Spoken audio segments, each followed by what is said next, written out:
नमस्कार, एक बार फिर से आप सभी का स्वागत है। तो 22 अप्रैल 2023 से 4 सितंबर तक देवगुरु बृहस्पति मेष राशि में गोचर करेंगे। उसके बाद 4 सितंबर को वो मेष में ही वक्री हो जाएंगे। तो हम जो इस वीडियो में बात कर रहे हैं, वृश्चिक लगन के लिए बात कर रहे हैं और वृश्चिक लगन के लिए ये गोचर कैसा रहेगा। तो आपकी कुंडली के हिसाब से देखा जाए तो आपके लगन में जो स्वामित्व है बृहस्पति के पास, वो आपके दूसरे और पांचवें घर का है। इसके साथ ही ये आपके गोचर करेंगे छठे घर में। तो दूसरे और पांचवें घर का स्वामित्व होने के कारण इन भावों के रिजल्ट्स भी प्रभावित होंगे और हो सकता है कि इन भावों के रिजल्ट प्राप्त करने के लिए या इन भावों से संबंधित कोई भी आपका काम है उसको करने के लिए थोड़ी आपको मेहनत ज़्यादा करनी पड़े। अब आपके लिए यहाँ पर ये देखना भी जरूरी है कि आपको बृहस्पति कुंडली में कहाँ पर प्लेस्ड है। आपकी कुंडली में जहाँ पर भी बृहस्पति प्लेस्ड होंगे उस भाव के भी रिजल्ट प्रभावित होंगे और उनकी जो दृष्टियां पड़ रही है उन भावों की भी। तो यहाँ पर आपको ये देखना है, देखिए आपका जो लगनेश है वो मंगल है और इनका गोचर भी मंगल की ही राशि में होगा और वहां पर राहु भी गोचर कर रहे हैं। तो अब यहाँ जो स्थिति बन रही है उसके अकॉर्डिंग हम वैसे तो गुरु की ही बात कर रहे हैं इसमें। राहु का ऑलरेडी हम पहले वीडियो बना चुके हैं। तो यहाँ पे देखिए गुरु के बारे में अगर बात किया जाए, छठे घर में गोचर कर रहे हैं पर इतना खराब ये नहीं रहेंगे क्योंकि मेष राशि में गोचर कर रहे हैं और मेष राशि में वो काफी अच्छे रिजल्ट देते हैं। इस वजह से ये बृहस्पति आपको जो तकलीफ आ रही है फिलहाल, जो आपके संघर्ष आ रहे हैं जीवन में, उनसे कहीं ना कहीं थोड़ा दूर करने की कोशिश करेंगे। और ये समय हालांकि आपको अपने काम पर ज़्यादा फोकस करना पड़ सकता है, आपको अपने जॉब पर ज़्यादा फोकस करना पड़ सकता है, रूटीन पर बहुत ज़्यादा फोकस करना पड़ सकता है, या स्वास्थ्य संबंधी जो समस्याएं हैं उनकी तरफ आपको ध्यान देना पड़ सकता है। पर यहाँ कुल मिलाकर आपकी जो प्रॉब्लम्स आ रही हैं फिलहाल उनको वो दूर करने की कोशिश करने वाले। तो जब ये आपके दूसरे घर के और पांचवें घर के स्वामी हैं तो ऐसे में थोड़ी बहुत डिफिकल्टी उन दूसरे और पांचवें घरों के कार्यों से संबंधित आ सकती है। जैसे कि हो सकता है कि आपके खर्चे बहुत ज़्यादा बढ़ जाएं, आपको धन को बचाने में काफ़ी ज़्यादा मुश्किल आ रही हो।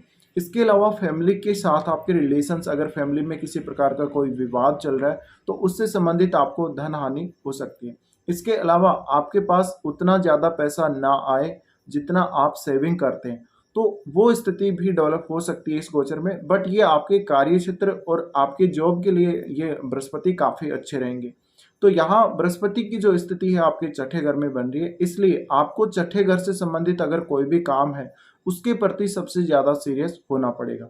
आपको अपनी फैमिली की अच्छे से केयर करनी पड़ेगी और मेन जो फोकस आपको करना पड़ेगा, आप अपने खर्चों को किस तरह से मैनेज करते हैं, आप कहाँ से पैसा अर्जित करते हैं, कहाँ पैसा आप खर्च करते हैं, इनका आपको बैलेंस करना पड़ेगा। तब जाकर आपको ये बृहस्पति अच्छे रिजल्ट दे सकते हैं।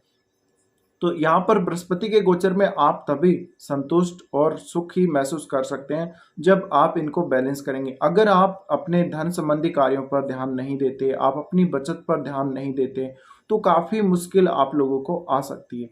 इसी प्रकार से आप बहुत ज़्यादा बिजी रहेंगे अपने रूटीन को लेकर। तो अगर आप अपने स्वास्थ्य पर ध्यान नहीं देते तो स्वास्थ्य संबंधी खर्चा भी ये करवा सकते हैं। अब बृहस्पति पंचम के भी स्वामी है तो पंचम भाव के कार्यों में थोड़ा व्यवधान जरूर आ सकता है। अगर आप एक स्टूडेंट हैं तो आपको अपने एजुकेशन में काफ़ी ज़्यादा कंपटीशन का सामना इस दौरान करना पड़ सकता है और हो सकता है कि आप जैसा रिजल्ट चाहते हैं, जिस प्रकार से आप अध्ययन कर रहे हैं, जिस प्रकार से आप मेहनत कर रहे हैं, वो मेहनत आपकी और ज़्यादा बढ़ सकती है और रिजल्ट आपकी अपेक्षाओं के अनुरूप नहीं होंगे, ये हो सकता है। तो बृहस्पति यहाँ पर उन दोनों भाव की जिनके वो स्वामी है उनको थोड़ा बहुत प्रभावित करने वाले हैं, तो उनके कार्यों में थोड़ी बहुत कमी लाने वाले। लेकिन यहाँ मेष राशि के बृहस्पति, ये मेष राशि के बृहस्पति आपको ओवरऑल यहाँ पर एक बैलेंस्ड रिजल्ट ही देंगे। और अगर आपके मंगल की स्थिति काफी अच्छी है कुंडली में तो हो सकता है कि बृहस्पति का ये गोचर आपके लिए अच्छा रहे छठे घर में होते हुए भी। तो आपको मेनली आपका ध्यान रखना पड़ेगा किसी भी प्रकार की इंजरी ना हो, आपको कोई आपको ऑपरेशन ना करवाना पड़े। और जो आप अपने किसी शत्रु की वजह से परेशान हैं या कोई ऐसा काम आपका कोर्ट केस है जैसे, तो उन कार्यों में थोड़ा सावधान जरूर रहें। अब बृहस्पति की जो दृष्टियां पड़ेंगी यहाँ से वो पड़ेंगी, सबसे पहले इनकी दृष्टि आएगी आपके दसम भाव पे। तो दसम भाव पे इनकी जो दृष्टि आ रही है उसकी वजह से दसम भाव से संबंधित इनके रिजल्ट काफी अच्छे रहेंगे। आपके कार्यस्थल में चेंज संभव है, आपको कार्यस्थल से बहुत ज्यादा लाभ होगा, आपके साथ वाले आपका अच्छा सपोर्ट करेंगे और वो लोग आपसे कोई ना कोई सलाह ले सकते हैं। तो आप अपना जो ज्ञान है, आप अपना जो नॉलेज है, वो अपने कार्य स्थल पर लोगों को देने की कोशिश करेंगे। हो सकता है आप कोई अच्छी सलाह उन लोगों को दे सकते हैं जो आपके साथ काम कर रहे हैं। तो ये आपके कार्यस्थल पर भी आपको एक्टिव बनाए रखेगा। आप अपना नॉलेज हमेशा शेयर करते रहेंगे, अपनी बात को हमेशा अपने साथ वालों के साथ आप शेयर करते रहेंगे। तो ये जो स्थिति बन रही है यहाँ पर गुरु की, ये गुरु की स्थिति आपके कार्य क्षेत्र और जॉब के लिए काफ़ी अच्छी है। इस दौरान आप अपने करियर को लेकर अगर कोई डिसीजन लेना चाह रहे हैं, कोई नया डिसीजन लेना चाह रहे हैं, तो वो डिसीजन आप ले सकते हैं। आपके फ्यूचर के लिए वो डिसीजन अच्छा साबित हो सकता है। लेकिन अभी जो गोचर है उसमें आपको थोड़े संघर्ष का सामना ज़रूर करना पड़ सकता है। तो यहाँ जो बृहस्पति जो दृष्टि डाल रहे हैं 10वें भाव पे, इस वजह से आपको प्रमोशन मिल सकता है, लेकिन उसके लिए आपको थोड़ा मेहनत भी करनी पड़ेगी। इसके अलावा जो आप जिस प्रकार के रिजल्ट पाना चाह रहे हैं अपने कार्य क्षेत्र को देखते हुए, तो वो रिजल्ट में आप थोड़ा प्रयास करें तो आपके लिए बेहतर हो सकता है रिजल्ट। अब बृहस्पति जब 10वें भाव को देख रहे हैं तो आपको सरकार से, आपको सभी प्रकार से, आपके अगर प्राइवेट जॉब है तो आपके बॉस से सहायता दिलाने वाले हैं, सपोर्ट दिलाने वाले हैं। ये बृहस्पति उन लोगों के लिए बहुत ही अच्छे रहेंगे जिनका बृहस्पति से रिलेटेड ही कार्य क्षेत्र है, जैसे कि टीचिंग से संबंधित या ऐसा कोई बिजनेस भी अगर जिन लोगों का है उनके लिए भी काफ़ी बेहतर रहेंगे। अब ये बृहस्पति की स्थिति जो है आपके लिए बहुत ज़्यादा पॉजिटिव ही कही जाएगी, यहाँ पर बहुत ज़्यादा नेगेटिव नहीं कही जाएगी, क्योंकि यहाँ पर वो मेष राशि में तो है, लेकिन यहाँ वो अपने जो जिन घरों को वो देख रहे हैं उनमें से जो 2 घर उनके हैं, वो उनके मित्र के हैं। इसके अलावा जो उनका 7वीं दृष्टि जो पड़ रही है वो आपके यहाँ पे 12वें घर पे जा रही है। तो 12वें घर में भी उनके जो रिजल्ट हैं ओवरऑल काफ़ी अच्छे ही रहेंगे, कुछ बातों को लेकर सिर्फ। तो यहाँ जो खर्चे हैं वो बढ़ सकते हैं, स्वास्थ्य संबंधी समस्याओं के लिए हॉस्पिटल वगैरह जाना पड़ सकता है। इसके अलावा अगर आप कोई साधना करते, कोई उपासना करते हैं, तो उससे रिलेटेड भी आपको बहुत बेहतर यहाँ पर जो रिजल्ट है मिल सकते हैं।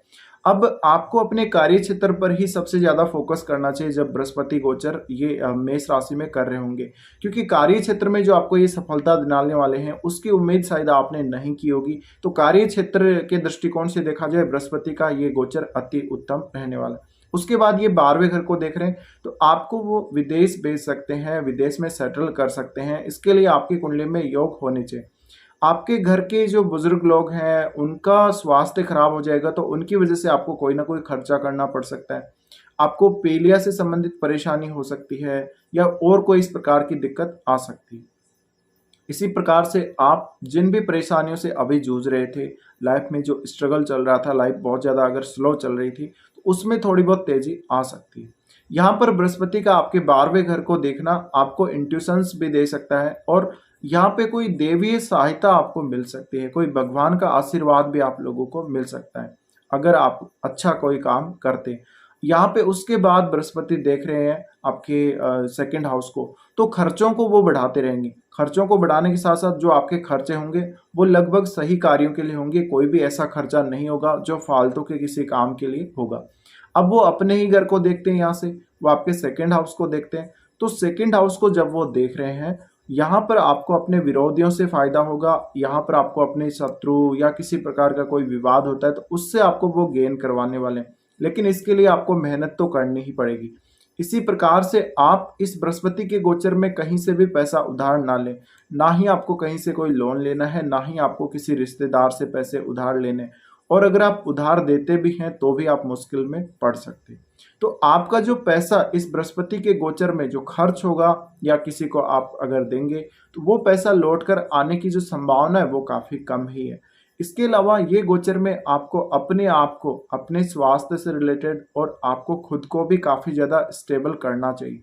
यहाँ पर बृहस्पति के इस गोचर में ज़्यादा से ज़्यादा ध्यान आपको अपने जॉब पर देना ही अच्छा रहेगा। अगर आप देते हैं तो आप अपने करियर में एक अच्छी प्रोग्रेस लॉन्ग टर्म में देखेंगे। तो कुछ इस प्रकार के रिजल्ट आप लोगों के लिए रहेंगे जब बृहस्पति मेष राशि में गोचर करेंगे।